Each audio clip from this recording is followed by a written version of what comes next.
नमस्कार दोस्तों, मेरा नाम है शिवम वर्मा और आप देख रहे हैं अपना चैनल शिवम वर्मा एक्सीलेंस। दोस्तों, पिछले वीडियो में हमने ये देखा था कि जो प्राचीन भारत है उसको जानने के स्रोत कौन कौन से हैं और उनमें हमने पुरातात्विक स्रोतों और साहित्यिक स्रोतों को देख लिया था। पुरातात्विक स्रोतों में हमने ये समझा था कि अभिलेख, सिक्के, मृदभांड और बाकी जो और भी चीज़ें थी उनसे हमें वो उन स्रोतों से हमें काफ़ी इतिहास पता चलता है। और उसमें आज हमने पढ़ना है अभिलेख, है ना। अभिलेख मतलब क्या? अभिलेख जो है किसी भी चीज़ पे लिखी हुई कोई भी सामग्री जो है वो अभिलेख की श्रेणी में आती है, चाहे वो ताम्रपत्र पे, चाहे लकड़ी के तख्ते पे, पत्थर पे या किसी ऐसी चीज़ पे जिसपे हम पढ़ पाए, वो सब अभिलेख है। सिर्फ ऐसा नहीं है कि पत्थर पे लिखी हुई चीज़ों को ही अभिलेख कहेंगे। अभिलेख में वो सारी चीज़ें आती हैं जो कहीं लिखी गई हैं, किसी मंदिर के या किसी भी घर वर के जो गुफा वगैरह में जो लिखा हो कुछ मिल गया, तो इस तरीके से उनको हम कहते हैं अभिलेख, है ना। अभिलेख से एक चीज़ और स्पष्ट होती है। एक तो जिस काल का अभिलेख है उस समय की सामाजिक राजनीतिक स्थिति, पहली चीज़। अभिलेख की जो उस समय की सामाजिक राजनीतिक, जब भी जिस भी काल का अभिलेख है उस समय की सामाजिक राजनीतिक स्थिति, उसके बारे में उस पर प्रकाश पड़ता है। सामाजिक स्थिति, लोग कैसे थे, अमीरी गरीबी का क्या हाल था, कितने अमीर थे, क्या थे, गरीबी थी कि नहीं थी, क्या समाज वर्गों में बटा था, राजनीतिक स्थिति यानी राजा का कितना वर्चस्व था, क्या आम जनता की भी भागीदारी थी राजनीति में, तो ये सब चीज़ें हमें मालूम चलती है। इसके अलावा अभिलेख जो थे वो राजत्व के प्रतीक होते थे, राजत्व के प्रतीक। तात्पर्य, एक अभिलेख जो है, मान लीजिए कोई किसी खंभे पे कुछ लिख के कहीं लगा दिया गया, तो क्या होता है, लोगों के समझ में ये आता है कि हमारे फलाना राजा है और ये उनसे संबंधित है। तो राजत्व का प्रतीक होते थे अभिलेख। कहीं पे घोषणा हो रही है कि राजा ने आज ये किया है, ये चीज़ ऐसे कर रहे हैं, और उसका एक अभिलेख हर जगह पर लगवा दिया।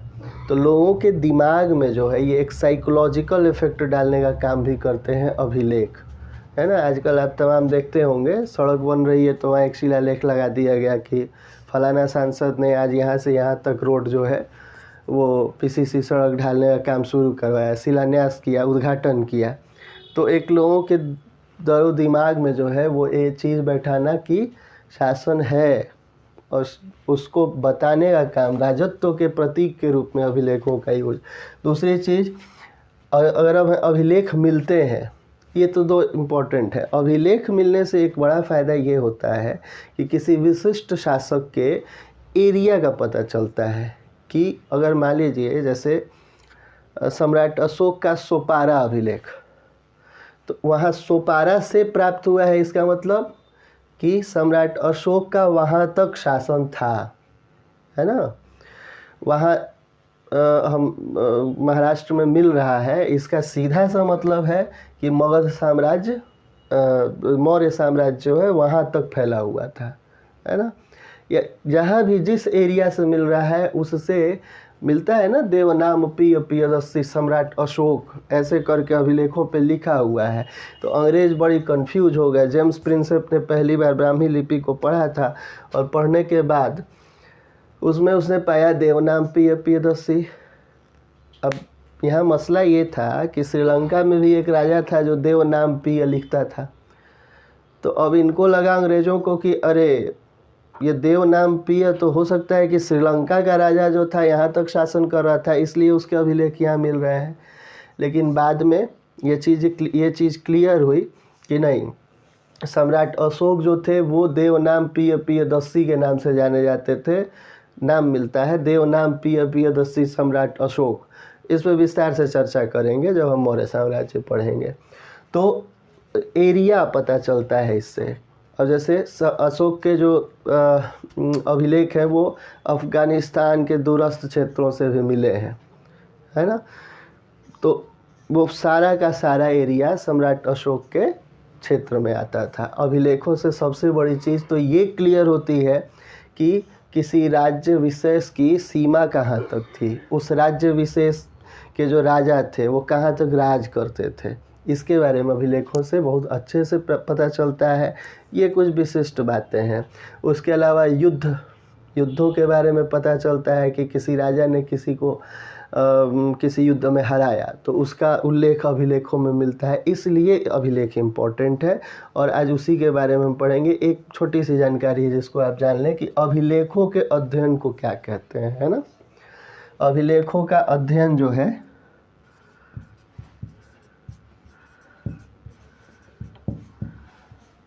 अभिलेखों का अध्ययन कहलाता है एपिग्राफी। एपिग्राफी या एपिग्राफी, ये पूछा जाता है, इसको याद रखेंगे। अभिलेखों का अध्ययन एपिग्राफी। तो चलिए बिना देर किए हुए अब हम कुछ विवरण लेते हैं कि कौन से अभिलेख इम्पोर्टेंट हैं और जो परीक्षा की दृष्टि से इम्पोर्टेंट भी हैं और हमारी जानकारी के लिए तो हैं ही। तो इम्पोर्टेंट अभिलेखों को जानते हैं और कुछ ऐसे भी जो परीक्षा में अभी पूछे नहीं गए हैं लेकिन पूछे जा सकते हैं, उनका भी विवरण लेंगे। तो बने रहिए वीडियो के साथ। और अगर आप लॉ स्टूडेंट हैं तो मैं एक जानकारी आपको दे दूं कि भारतीय साक्ष्य अधिनियम जो है उसके भी क्लासेज यूट्यूब पे मैंने शुरू की हैं। अगर आप देखना चाहें तो उसके लिंक मैं डिस्क्रिप्शन बॉक्स में डाल देता हूँ, आप उसको देख सकते हैं। अभी 1 या 2 क्लास ही हुई है तो अभी वो भी कंटिन्यू चलेगी। और अगर आपको वीडियो पसंद आ रहा है तो लाइक करें, शेयर करें, सब्सक्राइब करें। आइए आगे बढ़ते हैं। तो पहला अभिलेख है हमारा प्रयाग प्रशस्ति स्तंभलेख। प्रयाग प्रशस्ति यानी प्रयागराज से संबंधित है, इलाहाबाद से संबंधित है और ये संबंधित है शासक समुद्रगुप्त से। गुप्त राजवंश के ये शासक थे समुद्रगुप्त। और इसमें जो पूछा जाता है ज़्यादा वो तो एक पूछा जाता है कि संबंधित शासक कौन है। तो प्रयाग प्रशस्ति जो है समुद्रगुप्त की प्रयाग प्रशस्ति के नाम से ये ज़्यादा प्रचलित है। और इसमें ये चीज़ पूछी जाती है कि इसके रचयिता कौन है। तो इसके रचयिता हरिसेन है। हरिसेन जो है ये परीक्षाओं में हमेशा पूछे जाते हैं। कभी ये हो सकता है ना पूछे, लेकिन ये पूछ देता है हमेशा कि प्रयाग प्रशस्ति के रचयिता कौन है, इसलिए इसको याद रखना आवश्यक है कि हरिसेन ने इसकी रचना की थी। उनके दरबारी कवि या लेखक रहे थे और इन्होंने ही ये लिखा था। इसके बाद बारी आती है जूनागढ़ अभिलेख की। जूनागढ़ अभिलेख जो है वो शक क्षत्रप था रुद्रदामन। शकों के बारे में हम पढ़ेंगे, कौन थे शक और क्या था। फिलहाल अभी यहाँ ये देखिए, समझिए कि रुद्रदामन का जूनागढ़ अभिलेख जो है इसके विषय में विशेष चीज़ ये है और हमेशा याद रखने वाली है कि संस्कृत भाषा का ये पहला अभिलेख है। पूर्णतः संस्कृत भाषा में ये प्राप्त है और इसलिए इसका इम्पोर्टेंस ज़्यादा बढ़ जाता है। संस्कृत भाषा में ये प्रथम अभिलेख है पूर्णतः। इसके बाद पुलकेशिन द्वितीय का ऐहोल अभिलेख। ये जो ऐहोल अभिलेख है इसमें सम्राट हर्ष की गज सेना को हराने का वर्णन है। जाहिर सी बात है कि जो अभिलेख लिखे जाते थे या जो भी उसके लिखने वाले होते थे वो अपने राजा का गुणगान महिमा मंडन करते थे। तो इसमें ये वर्णन मिलता है। इसके रचयिता एक बार फिर रविकीर्ति हैं। यहाँ ध्यान रखिएगा कि समुद्रगुप्त की प्रयाग प्रशस्ति के रचयिता हरिसेन है, जबकि पुलकेशिन द्वितीय के ऐहोल अभिलेख के रचयिता रविकीर्ति हैं। और रविकीर्ति ने ये बात उसमें लिखी है कि पुलकेशिन द्वितीय ने राजा हर्ष की गज सेना यानी हाथी सेना को पराजित कर दिया था। सम्राट हर्ष एक बहुत बड़ा नाम है भारतीय इतिहास में और उसकी गज सेना को पुलकेशिन द्वितीय ने हराया था। तो इसलिए ये अभिलेख इम्पोर्टेंट हो जाता है। अगला है हाथी गुम्फा अभिलेख। राजा खारवेल का, कलिंग नरेश, इस समय जो ओडिशा का क्षेत्र है वो कलिंग था। आपने सुना भी होगा कि सम्राट अशोक ने कलिंग विजय की थी। तो राजा खारवेल का जो ये हाथी गुम्फा अभिलेख है ये बिना किसी तिथि वाला अभिलेख है। और इसके बारे में जो इम्पोर्टेंट फैक्ट है वो ये है कि पहली बार भारतवर्ष का जो उल्लेख है वो इसी अभिलेख में मिलता है, राजा खारवेल के हाथी गुम्फा अभिलेख में।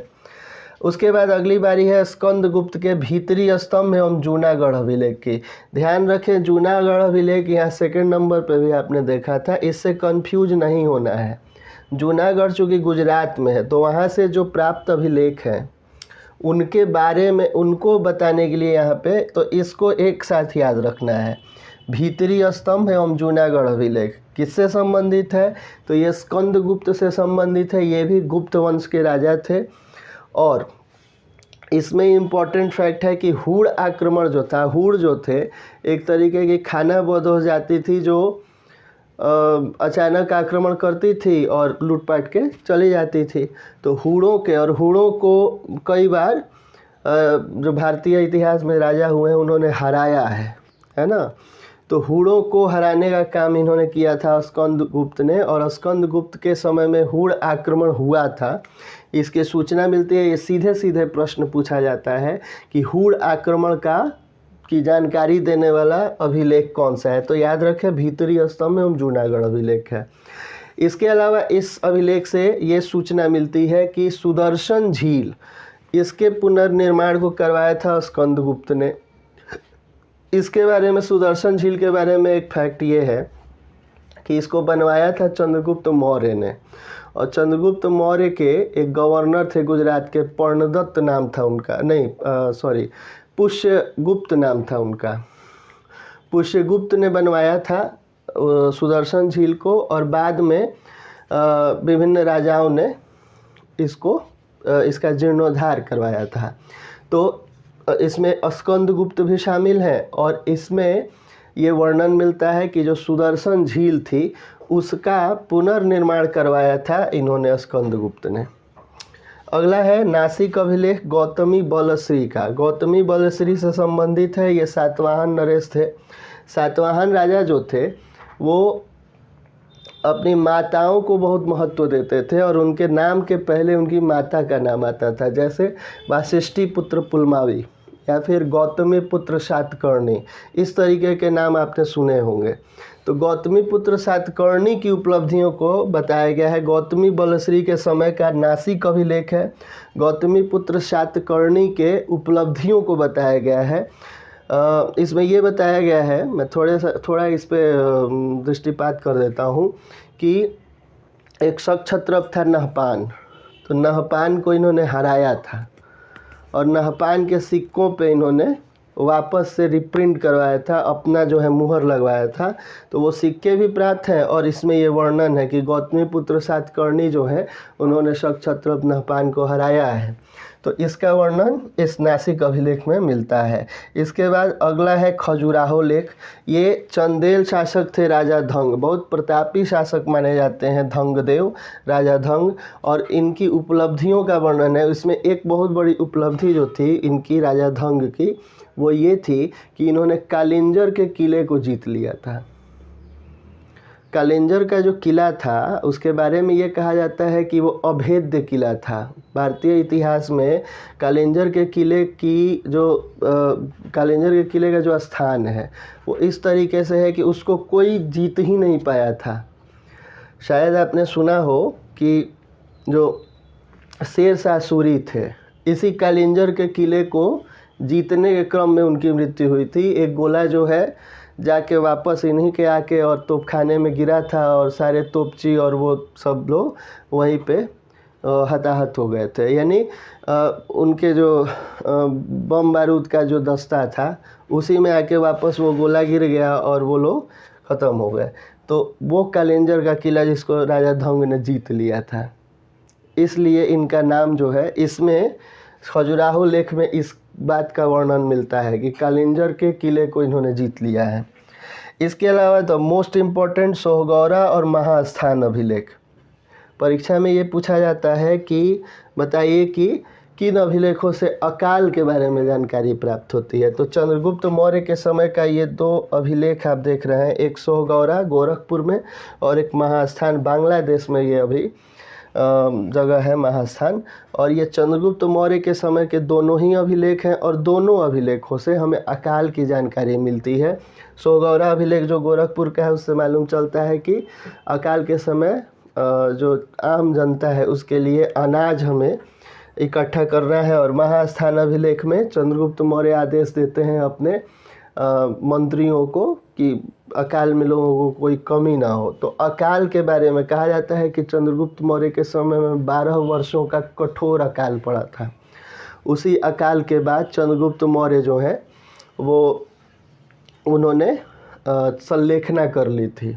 कर्नाटक के श्रवणबेलगोला वो चले गए थे अपने गुरु भद्रबाहु के साथ और वहाँ जाके उन्होंने संलेखना कर ली थी। तो इस अकाल का जो है हमें जो उल्लेख मिलता है वो इन्हीं 2 अभिलेखों में मिलता है ना। अभी 1-2 अभिलेख और बाकी हैं जो मैं अगली स्लाइड में अभी आपको बता देता हूँ। ध्यान रखिए, मैंने जितने भी ये अभिलेख बताए हैं ये सारे के सारे बहुत इंपॉर्टेंट हैं और परीक्षा में सारी चीज़ें पूछी जाती हैं, इसलिए आप नोट्स बनाते चलिए, याद करते चलिए। इसके बाद बारी आती है एरण स्तंभ लेख की, जो गुप्त शासक भानुगुप्त से संबंधित है। इसमें ये शासक इम्पोर्टेंट नहीं है, लेकिन इससे इम्पोर्टेंट है ये कि इसमें सती प्रथा का उल्लेख प्रथमतः मिलता है। अभिलेखीय प्रमाण है सती प्रथा का, तो इसलिए एरण स्तंभ लेख इम्पोर्टेंट हो जाता है। अगला है बांसखेड़ा अभिलेख। इसमें शासक याद रखना है कि शासक कौन, किसके समय में ये अभिलेख किसके समय का है। तो हर्ष के समय का है बांसखेड़ा अभिलेख, और जाहिर सी बात है कि जब उस समय के राजा के समय का अभिलेख है तो उसके समय की ही बातें होंगी, यानी उसके समय का राजनीतिक दशा का वर्णन है उसमें। अगला है मथुरा स्तंभ लेख, चंद्रगुप्त द्वितीय विक्रमादित्य से संबंधित है। बहुत प्रतापी शासक थे, गुप्त शासक थे, और इसमें भी गुप्तकालीन सामाजिक राजनीतिक दशा का वर्णन मिलता है। याद रखना है मथुरा स्तंभ लेख किससे संबंधित है, ये पूछा जाता है। अगले है गरुड़। अगला जो स्तंभ लेख है वो है गरुड़ स्तंभ अभिलेख, और ये कहाँ है इसको याद रखना है, इसलिए मैंने यहाँ पे ये एंट्री किया है डेटा को। विदिशा बेस नगर, ये मध्य प्रदेश में है। और ख़ास बात ये है कि इसको किसी शासक ने नहीं लिखवाया था, इसको एक यवन शासक थे एंटियालकिडस, उनके राजदूत हेलियोडोरस थे, उन्होंने इस अभिलेख को लिखवाया था। और वो यहाँ पे आए थे, और यहाँ पे आने के बाद वो यहाँ के भागवत धर्म से बहुत ज़्यादा प्रभावित हो गए थे, तो वो उन्होंने भागवत धर्म को अपना लिया था, और उसके बाद उसके बारे में उन्होंने इस अभिलेख में लिखवाया है। तो ईसा की 2री सदी पहले, इसको आई थिंक आप समझ पाते होंगे, 2री सदी ईसा पूर्व मतलब ईसा मसीह के जन्म के 200 साल पहले की बात है। उस समय भारत में भागवत धर्म का जो प्रसार था वो किस प्रकार हो रहा था, उसका विवरण हमें इससे प्राप्त होता है, यानी गरुड़ स्तंभ अभिलेख से। गरुड़ स्तंभ अभिलेख, गरुड़ जो है वो भगवान विष्णु की सवारी हैं, तो ये गरुड़ स्तंभ अभिलेख इसका नाम है, इसको बोला जाता है। उस पर गरुड़ के चित्र बने हुए हैं इसलिए बोला जाता है। और ये इससे मालूम चलता है कि जो ये अभिलेख है इसमें भागवत धर्म से संबंधित चीज़ों का विवरण प्राप्त होता है। तो अभिलेखों में जितना मैंने अभी बताया है उतने से ही प्रश्न आते हैं, और वही इम्पोर्टेंट है, बशर्ते आप इसको बढ़िया से याद कर लें, एकदम आत्मसात कर लें, रट लें। विशेष अब मिलते हैं अगले वीडियो में। अगले वीडियो में हमारा टॉपिक होगा सिक्के, सिक्कों के बारे में हम पढ़ेंगे। आज के लिए इतना ही, धन्यवाद।